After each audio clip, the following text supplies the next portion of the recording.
এবারে পঞ্জিকা দেখতে গিয়ে একটু মুশকিলে পড়ে গেছিলাম। সোমবার জন্মাষ্টমী আর মঙ্গলবার নাকি লোকনাথ বাবার পুজো। ঠাকুর মশাই বলল প্রথম দিন জন্মাষ্টমীর পুজো করে নিতে আর পরের দিন লোকনাথ বাবার। তো সকাল থেকে উঠেই জন্মাষ্টমী পুজোর আয়োজন করে নিচ্ছি, আর বাইরে শুরু হয়ে গেছে অঝোরে বৃষ্টি। সবাই তো বলে জন্মাষ্টমীতে বৃষ্টি হবেই হবে। তোমরা তো জানোই জন্মাষ্টমীর দিনকে আমাদের লোকনাথ বাবার পুজোটাই হয়, কিন্তু ঐশীর হঠাৎ করে জন্মাষ্টমীর দিন গোপাল পুজোর গল্পটা তো তোমাদের সাথে আগেই শেয়ার করেছি। আর এই গোপাল ঠাকুর সেই 2006 সাল থেকে আমাদের সাথে রয়েছেন। আর ঐশী এই গোপাল ঠাকুরকে একবার জন্মাষ্টমীর দিন আসনে বসিয়ে দিয়েছিল।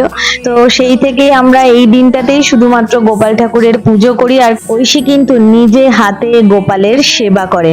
এই তো গোপালকে স্নান করিয়ে সুন্দর করে সাজিয়ে দোলনায় বসিয়ে দিয়েছে। আর এবার শুরু হবে রাধাকৃষ্ণ স্নান যাত্রা।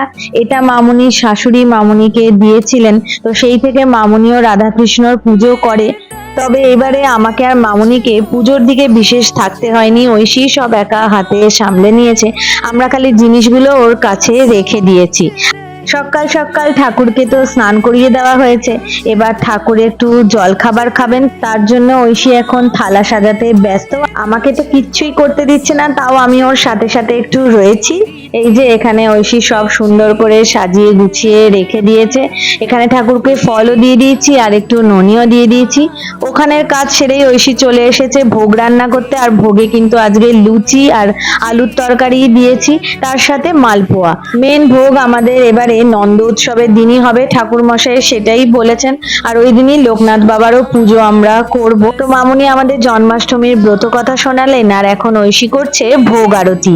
ঠাকুরকে তো আগেই ভোগ নিবেদন করে দিয়েছি, এবার ঠাকুর শান্তি মনে খাওয়া দাওয়া করে নেবে। আর আজকের মতো পুজো কিন্তু আমাদের এখানেই সমাপ্ত।